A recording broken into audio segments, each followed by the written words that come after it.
love the Philippines. Ito puro stock photo ng Indonesia at Brazil ang ginamit sa mismong launching. Kalayo ito sa It's More Fun in the Philippines ni Pinoy. 2024, sablay na ang 7.7 tourist arrival target natin.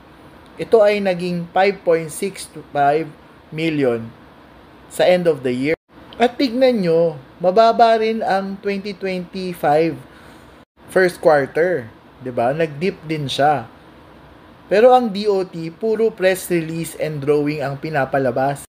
Mapamumura ka talaga sa travel ng Pilipinas eh. Ang mahal-mahal kaya at laganap pa rin ang mga scams. Walang silbi ang DOT. Ano ang ginagawa ni Frasco at ng LGUs?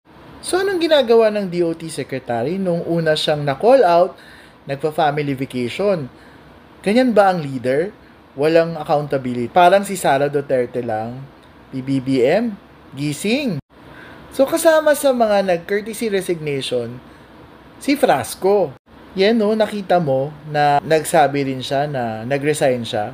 Pero mukhang reinstate din siya ni PBBM. Sabi ni PBBM, niloloko raw siya ng ibang ahensya.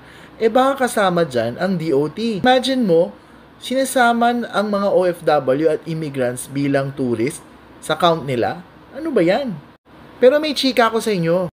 Si Frasco, Sara's BFF and spokesperson before siya naging tourist chief. Ang tanong, kanino ba talaga ang loyalty ni Frasco?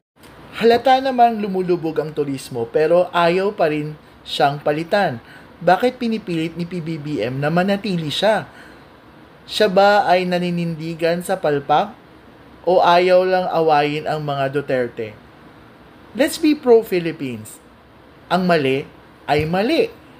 Sana makarating to kay PBBM para i-address din niya itong DOT na to. Paalala, sa gobyernong tapat, angat lahat. Yun lang.